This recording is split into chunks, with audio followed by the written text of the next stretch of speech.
to look back at the last Forge FC contest. Simply stunning stuff! And finally, their goal! Here is Match and Review. My word, what a rocket! With Anthony Urciuoli on the Forge Audio Network. Hey, Forge fans. Anthony Urciuoli here. Jessica Lisi here as well. Nice wave. Forge FC with a 3-1 win over Valour FC. They went down early, and then they came back scoring 3 unanswered to get the 3 points at home.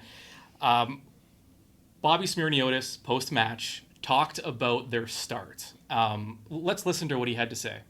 I think in the first half, it was very good in the first 24 minutes of the game. Then their goal comes, and I think, it comes out of, against the play a little bit. And I think that knocked us off of our feet for about 10 minutes. And something we talk about, if we want to do some of the stuff that we want to do on the pitch, we can't be phased when we get, hit maybe and go down early in the game. So I thought we were very good for the first 20 or 25 minutes of the first half. And then, the second half, I thought we were much better in the whole of how things look. And we've done a good job today. We come back from being down in a game. We obviously got a bitter taste from a few weeks ago when we lost a game as a team to Valour. So when you go down, it's a big thing on the character of the players to come back, put the performance in that they need in what was tough conditions for both teams. What did you think of Bobby's assessment of Forge's first half? I agree. I definitely thought Forge was the dominant team within that first 20 minutes, as he mentioned. But I do believe that they were kind of slow in the final third. Valour was dropping back. They had that tight block. It was difficult to break down. Forge did a fantastic job at doing that. They were finding the gaps. Their movement off the ball was fantastic. It was just that final third pass that they struggled with a little bit. Obviously, Pacias' goal was fantastic. It was a great finish by him. But the cross that did come across was obviously lucky that it did deflect off of a defender. Again, all the power to Pacias. It was fantastic. Great finish, great volley. But yeah, definitely thought they struggled a little bit with that final third pass, but the buildup was fantastic. So Valour's bread and butter is that high press, and they force a lot of turnovers. Do you think Forge struggled at times in that first half with the high press? It was evident at times. Obviously, on the first goal, unfortunate giveaway by Borges. It was a double team, so obviously that happens. He did give away the ball right to their midfielder, who had a ton of time and space. Forge didn't really press as high as they could have in that moment. They gave them a lot of time, a lot of space to make a great decision, and obviously it was a great finish by Valour. Great ball in, great header. Definitely thought at times they did struggle with that high press. But overall, again, Valour did step out to give that high press at times, but they also did drop a lot, as was evident in the first half. So one of the keys to the match was to mark Moses. Moses Dwyer scored for Valour, so that didn't quite pan out. Luckily, Forge had enough offense to rebound. Forge did make some changes, and Bobby spoke about those changes during his post-game press conference. There's a few things. One is you look at tactical things, and that Valour's played a couple of nights ago in Ottawa. You can see a little bit of fatigue. Maybe we want it to be a little bit more vertical and quick in the way we attack, as opposed to spreading things out wide. At that point, something we thought about earlier based on the way things went in the game, but also you need to manage the players. They played 3 days ago, we're playing today, and in a couple of days we fly out to Calgary, and after that we're flying to Ottawa.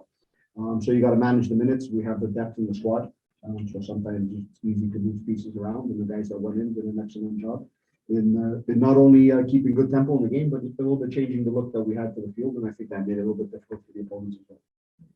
Forge has faced a lot of blocks this year. A lot of clubs defending that way against Forge specifically.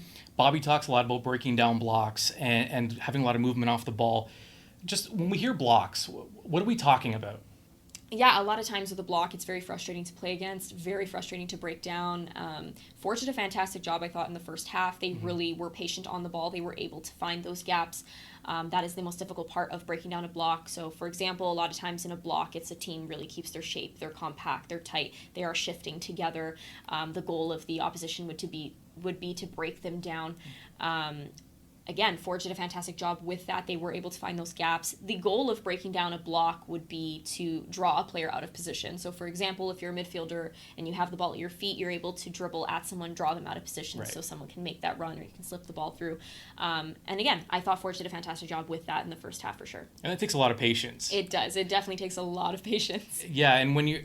it's so lame to talk about weather and heat and all that because everyone deals with it and everyone's experienced it, and these guys, you've played in it, they play in it, but it does, there's no way it doesn't impact the game at all, especially when I feel like when you're frustrated, and this could, everyone can experience this, when you're frustrated, the heat does make it a little more frustrating. So when you're facing a team like Valour that's playing the way they are, it's tough to not just want to, Forge is used to just going and attacking, and now they have to stop and think.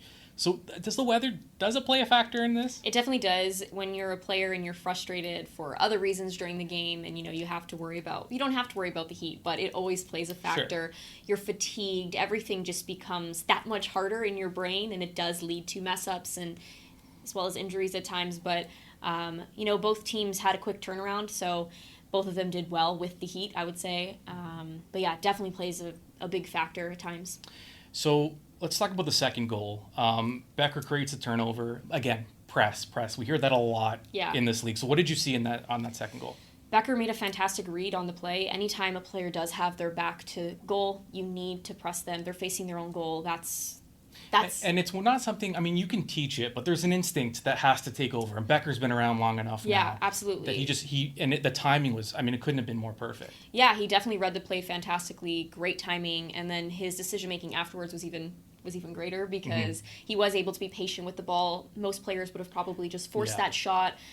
He took the time to put his head up and realize, hey, there's 3-4 players, something like that in the net.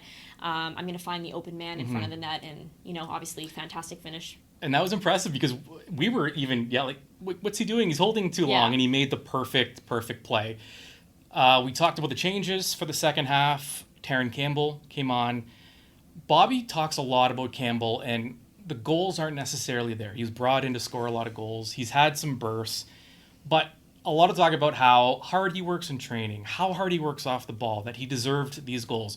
What does it mean to work hard off the ball if you're a striker? And you would know this firsthand. Well, a lot of times as a striker, yes, your goal is to score goals, of course, but you can create a lot of space for your other teammates. So, for example, working off the ball could mean making that run that would create space and, that open space for someone else to make the run. Sometimes as a striker coming to the ball, so someone can play that over the top ball for someone making another run is a really easy one to do. So it definitely plays a big factor in how, the teammates can play off of you. So he is fantastic at that. I did notice that as well. He makes those smart runs, and that ends up creating a lot of space for his teammates to either go or, play that pass to another teammate. It is frustrating as a goal scorer to not score goals. You're in kind of a drought. It's easy to get in your head. So super happy for him that he was able to get out of that tonight. Yeah, the brace for Campbell. He had a pair, the second and the third. And he spoke after the win against Valour. It's always good to score goals. So from that part, obviously I haven't scored in a while, so it was a good feeling to score again. But most importantly, I'm happy we got the 3 points. It was a big game for us, so happy to get the 3 points. I think we have the quality to rotate players in different situations and different scenarios, whatever game that it requires for us to do that. Today it ended up working out well. We got another 2 goals into the game 3-1. So yeah, I think we have the players to do it. So when we can, it worked out well today. Jess, as a striker, whether you're starting, coming off the bench, does it make a difference mentally? At times, for different people, I think the most important thing to remember as a player, no matter what position you play, if you're used to being the person that scores a ton of goals, I've been in this position where, I was used to seeing all the minutes on the field and being that star, and then you go somewhere and you don't see the field, and it's very frustrating as a player. But at the same time, it's super important to remember you can't get in your head. You do play an important role, and if you are being put in, you have to go in there and crush it. And as you saw with the subs tonight, they did a fantastic job. Their efforts led to that third goal. You're fresh, you're able to really showcase yourself and your abilities, and you have to have that self-belief. You can't allow a coaching decision to have you on the bench. There might be a tactical reason. There could be so many different reasons coaches view things differently. So definitely just have to stay focused on what you bring and believe in yourself when you do go in. And it's kind of the cost of playing on a good team that's deep. When you're winning and you're that deep, you do have to sacrifice a little bit of yourself for the greater good. Yeah, absolutely. And a team like Forge has so many fantastic players. There is that depth on the bench, so you know that whatever sub is coming in and whoever is going out, there is still going to be a massive impact, which is fantastic, and that's not always the case. So yeah, so an opportunity for Forge now to move up in the table. Valour was behind them. Valour. I think they're called Valour. Valour not able to close ground, so that's good for Forge. And then they play him against Cavalry, who is in the top seed right now, and Forge has games in hand, so things are good. Short week. Hopefully, when they play out west, it won't be as hot as it was. I apologize in advance. There's only so much deodorant one man can put on. Yeah, I can tell. Okay. We should wrap up there then.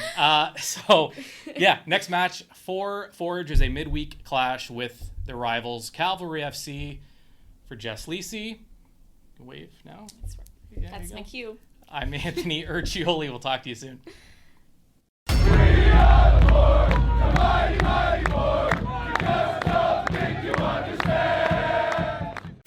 This has been Match in Review with Anthony Urciuoli on the Forge Audio Network. For the latest on all things Forge FC, subscribe on Spotify or wherever you get your podcasts.